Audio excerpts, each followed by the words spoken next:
Halo, Sobat Bola Bocor. Kali ini saya ingin memberikan sedikit informasi tentang BR Liga 1 dan Piala Asia. Di mana di BR Liga 1 di pekan ke-24 ini, pemuncak klasemen sementara yaitu Borneo FC semakin nyaman di puncak klasemen BR Liga 1 setelah berhasil mengalahkan tamunya yaitu Persija Jakarta dengan skor 3-1. Tentunya kemenangan yang sangat penting yang diraih oleh Borneo FC di pekan ke-24 ini karena membuat posisinya berjarak 12 poin dari rivalnya yang ada di urutan kedua yaitu PSIS Semarang setelah Bali United kalah melawan Persik Kediri. Tentunya ini membuat PSIS Semarang tidak tergoyahkan di posisi kedua klasemen BR Liga 1 setelah kekalahan Bali United, teman-teman.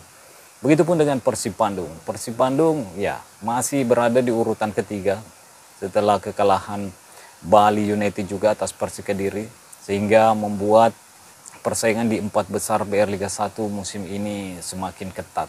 Tapi hanya 3 tim ini yang posisinya terancam di 4 besar klasemen, yaitu PSIS Semarang, Bali United, dan Persib Bandung. Karena Persik Kediri semakin dekat juga dengan poinnya di posisi 4 besar. Jadi kalau ketiga tim ini tidak ingin terlempar dari 4 besar sampai akhir musim, tentunya harus mempertahankan performanya, harus bisa meraih hasil-hasil maksimal di pertandingan-pertandingan berikutnya. Apalagi Bali United di pertandingan berikutnya akan menghadapi PSM Makassar juga, teman-teman, yang kita tahu udah mulai konsisten kembali mendapatkan hasil-hasil positif di pertandingan-pertandingan sebelumnya, di mana pertandingan PSM sebelumnya berhasil menang melawan Persita Tangerang dengan skor yang cukup mencolok yaitu 4-0. Jadi kalau Persib Bandung, Bali United, dan PSIS Semarang tidak ingin terlempar dari persaingan gelar, ya harus bisa mempertahankan posisinya saat ini yaitu di 4 besar teratas BRI Liga 1. Karena kalau kita melihat posisi dari Borneo FC setelah memenangkan pertandingan melawan Persija Jakarta, semakin nyaman dia. Kayaknya Borneo FC ya mungkin udah bisa dibilang kalau performanya konsisten seperti semalam ketika melawan Persija Jakarta, ya saya rasa sangat-sangat mungkin Borneo FC bisa bertahan di akhir musim di posisi 4 besar BR Liga 1. Bahkan mungkin posisinya tak akan tergeser di puncak klasemen sampai akhir musim kalau permainannya konsisten seperti semalam. Karena kalau kita melihat pertandingan semalam, Persija ya cukup menekan dari Borneo FC, tapi Borneo FC yang memperlihatkan taktik yang sangat bagus ketika menghadapi Persija. Dia menunggu sampai pemain-pemain Persija membuat kesalahan. Dia juga begitu membiarkan Persija menyerang pertahanannya dan melakukan serangan balik yang efektif tentunya yang dilakukan oleh Borneo FC untuk mengalahkan Persija Jakarta.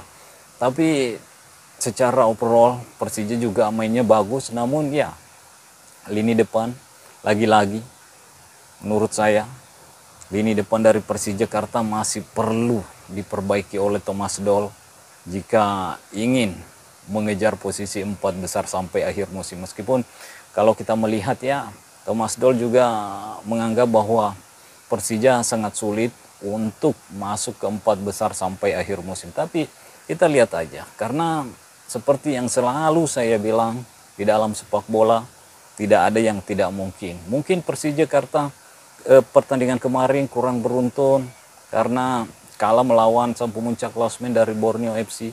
Tapi kita nggak tahu di pertandingan-pertandingan berikutnya apakah Persija udah konsisten kembali, udah mulai menemukan performa terbaiknya dan mendapatkan 3 poin sampai akhir musim dan berhasil masuk ke 4 besar. Meskipun ini misi sulit tapi bukan tidak mungkin.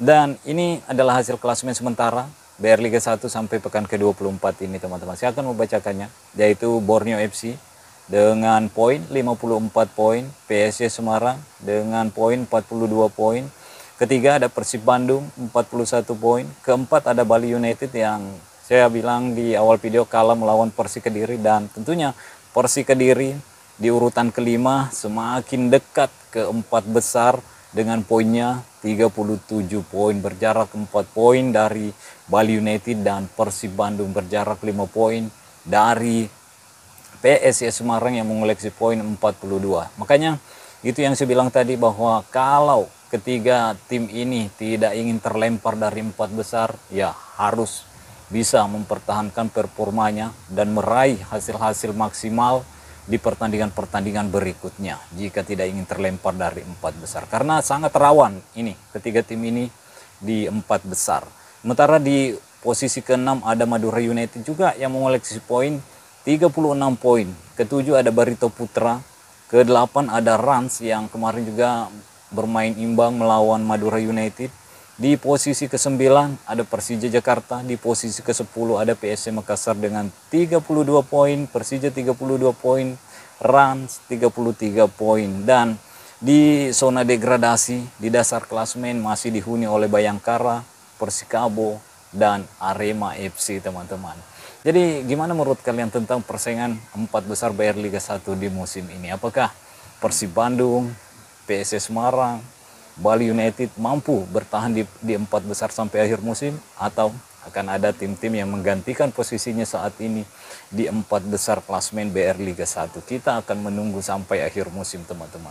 Nah, kita lanjut ke Piala Asia di mana Jordania berhasil lolos ke partai puncak, yaitu partai final Piala Asia tahun ini. Dan kelolosan dari Jordania ini ya menjadi sejarah juga buat timnas Jordania, karena untuk pertama kalinya mampu lolos ke partai puncak Piala Asia, dan tidak tanggung-tanggung yang dia kalahkan yaitu salah satu unggulan atau yang digadang-gadang menjuarai Piala Asia tahun ini, yaitu Korea Selatan, teman-teman. Tapi kalau kita melihat dari pertandingan Korea Selatan, banyak kebobolan di Piala Asia ini, ya Korea Selatan tidak begitu mempesona di pertandingannya di Piala Asia tahun ini.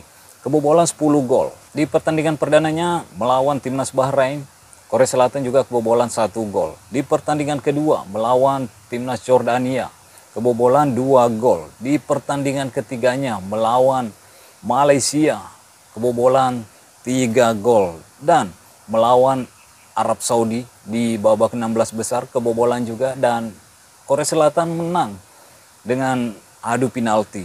Di babak perempat final kebobolan juga melawan timnas Australia dan berhasil menang di situ dengan skor 2-1. Nah, di partai semifinal disinilah puncaknya. Korea Selatan kalah dan kebobolan 2 gol atas Jordania. Bahkan timnas Korea Selatan tidak mampu mencetakkan shoot on target ke gawang timnas Jordania. Padahal kalau kita melihat jalannya untuk lolos sampai ke partai puncak Piala Asia, teman-teman, di mana di pertandingan uji cobanya melawan timnas Jepang, timnas Jordania dibantai dengan skor 6-1. Tapi setelah memasuki turnamen resmi Piala Asia, timnas Jordania melawan timnas Malaysia di laga perdananya berhasil memenangkan pertandingan dengan skor yang cukup meyakinkan, yaitu 4-0, 4 gol yang disarankan ke gawang timnas Malaysia, teman-teman. Setelah pertandingan keduanya melawan timnas Korea Selatan, ya berhasil imbang. Dan di pertandingan ketiga ini yang banyak dibicarakan juga, bahwa Jordania menghindari salah satu tim kuat lainnya, yaitu Jepang, dan dikalahkan oleh Bahrain, teman-teman. Di pertandingan babak 16 besar, Jordania berhasil mengalahkan timnas Irak, yang kita tahu timnas Irak sebelumnya juga ya sangat kuat dan digadang-gadang juga untuk menjadi juara Piala Asia tahun ini, tapi mampu ditumbangkan oleh Jordania dengan skor 3-2.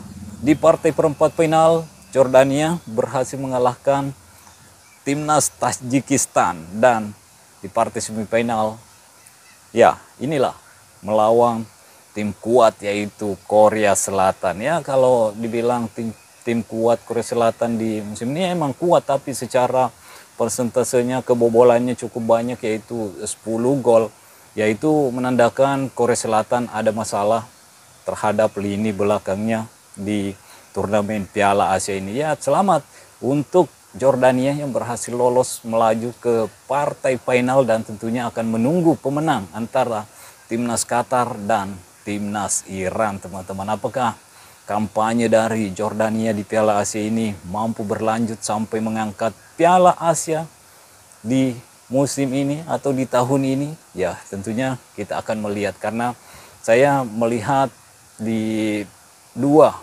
calon lawan dari timnas Jordania ini ya tentunya sangat-sangat kuat, di mana timnas Qatar selaku tuan rumah ada Apip di situ yang bermain baik sejauh ini sampai partai semifinal ini. Begitupun dengan Iran, yang kita tahu Iran juga sangat-sangat kuat, sangat konsisten di turnamen Piala Asia tahun ini. Dan ya mungkin prediksi saya akan meleset, tapi saya menjagokan Iran ketika menghadapi timnas Qatar nanti. Meskipun Qatar sebagai tuan rumah, tapi secara penyerangan saya menyukai gaya bermain yang ditampilkan oleh timnas Iran, dan kemungkinan besar Jordania akan berhadapan dengan timnas Iran di partai puncak Piala Asia tahun ini. Gimana menurut kalian?